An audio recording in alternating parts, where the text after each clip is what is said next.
Halo Bray, kembali lagi di Gaptek.id. GeForce GTX 1630 hadir sebagai sebuah jawaban Nvidia karena udah lama banget kayaknya Nvidia nggak ngerilis buntut 30 untuk seri kartu grafisnya. Herannya, kali ini seri yang keluar bukanlah GT, melainkan GTX. Seperti yang kita tahu bahwa buntut 30 terakhir ada pada GT 1030. Dan kenapa kali ini serinya bukan GT, melainkan GTX? Gua akan coba jawab ini sekalian kita bahas sebenarnya GTX 1630 ini buat siapa sih? Kita ngomongin soal GPU entry level dulu deh ya di era sekarang ini. Di era sekarang tuh lebih sulit untuk dibentuk GPU entry level.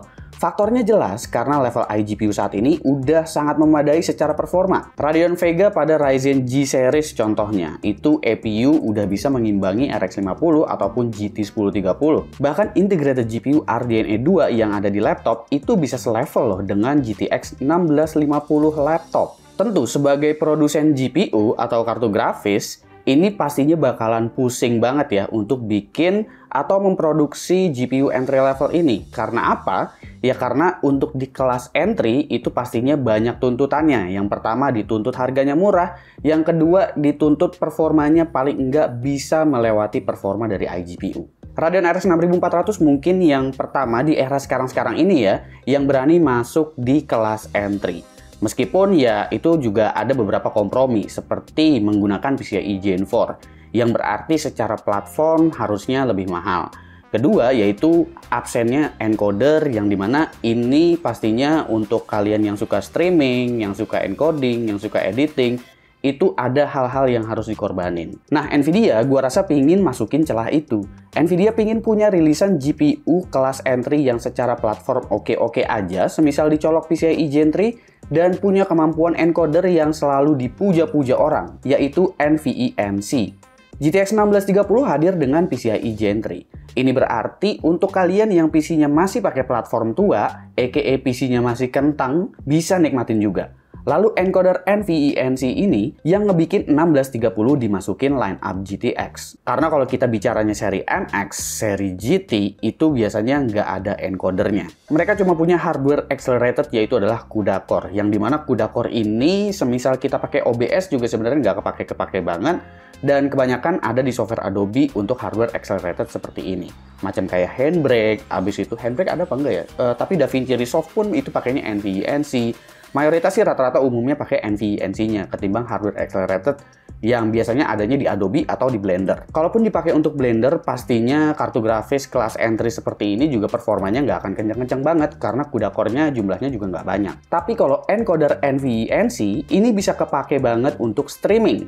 PC bisa dijadiin stream machine only sebagai processing power. Dan itu nggak dimiliki oleh RX 6400 ataupun RX 6500. Anggapannya gini, kalian pingin bikin PC yang tugasnya itu sebagai stream machine doang dan sebagai capture card doang gitu ya. Semisal kalian mau streaming menggunakan smartphone, tablet, atau menggunakan konsol seperti Xbox, PlayStation 4, PlayStation 5, dan kawan-kawannya ataupun Nintendo Switch, dan kalian ogah beli PC yang mahal-mahal lagi, semisal kalian memang nggak main game PC gitu untuk streamingnya, atau mungkin kalian itu streamingnya ya memang bukan main game, tapi memang facecam untuk free talk aja, ngobrol-ngobrol, atau buat multicam segala macem, skala-skala broadcasting, dan pingin PC-nya itu bentuknya kecil, ya bisa disimpan gitu, bisa diumpetin, gua rasa GTX 1630 memang adalah salah satu opsinya. Yang jadi sedikit problem adalah pricing menurut gua. Harga GTX 1630 saat ini ada di angka 2,7 jutaan.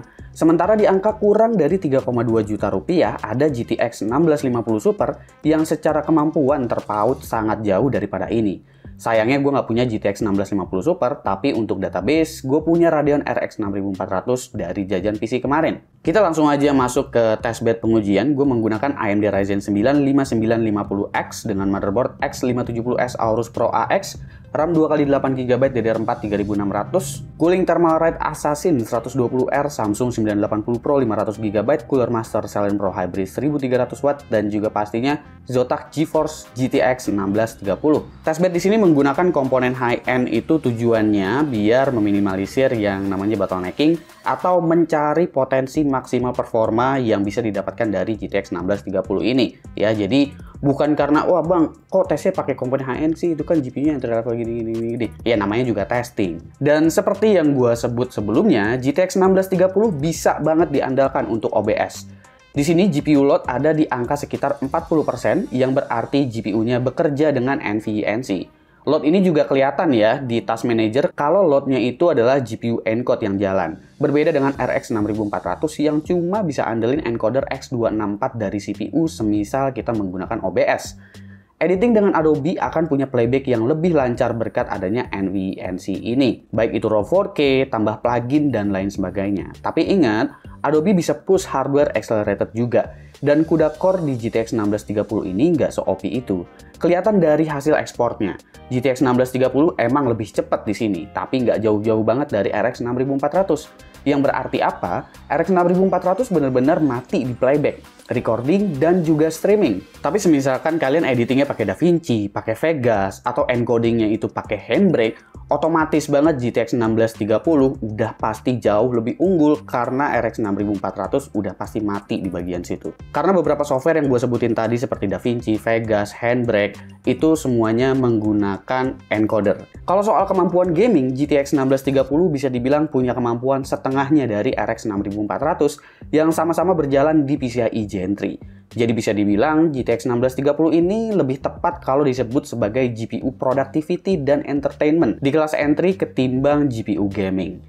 Karena ketika dipakai load tinggi seperti gaming, GPU ini pun punya power draw sekitar 60 watt. Ini sekitar 20 watt lebih tinggi dari RX 6400. Kalau dipakai encoding kan loadnya nggak begitu tinggi, jadi gua rasa masih bisa banget dikompromikan. Kalau suhu sih sangat aman. GPU kelas entry begini jarang banget sih gua nemu yang sampai 80 derajat pas full load. Ini udah adem banget. Jadi cocoknya untuk siapa sih GTX 1630 ini? Gua rasa ini akan cocok untuk kalian yang pingin bikin home theater PC dengan casing super mungil dan bisa dijadiin stream machine alias PC untuk entertainment plus PC encoder khusus secara spesifik. Ukurannya yang mungil serta kemampuan encode-nya ini bisa jadi solusi alternatif untuk encoding tanpa perlu mikirin CPU yang super kencang jika emang mau bikin mini PC. Karena biasanya permasalahan dari bikin home theater PC yang memang mungil banget, itu permasalahannya adalah semisal kita mau menggunakan CPU yang tinggi. Habis itu nyari coolingnya udah pasti bakalan lebih susah lagi. Sementara kalau mau dipakai streaming, ya itu jadinya kesulitan gitu. Dan dengan adanya encoder dari NVENC, kalian jadi nggak perlu lagi pakai CPU yang tinggi-tinggi banget gitu ya, semisal kalian mau pakai untuk streaming. Karena jadinya CPU-nya benar-benar hampir nggak load sama sekali. Tapi jika fokusnya ke gaming, toh kemampuan RX 6400 jelas lebih unggul. Atau alternatifnya ya GTX 1650 Super sekalian aja, jika dirasa masih bisa nambah budget. Gua rasa segitu aja pembahasan gua untuk Zotac GTX 1630. Gua nggak begitu banyak bahas soal desain di sini, karena memang secara desain ini memang desain yang simple-simple aja. Ya namanya juga kartu grafis kelas entry ya kan. Ya gue sih sebenarnya berharap aja ada yang single slot gitu atau ada yang coolingnya pasif.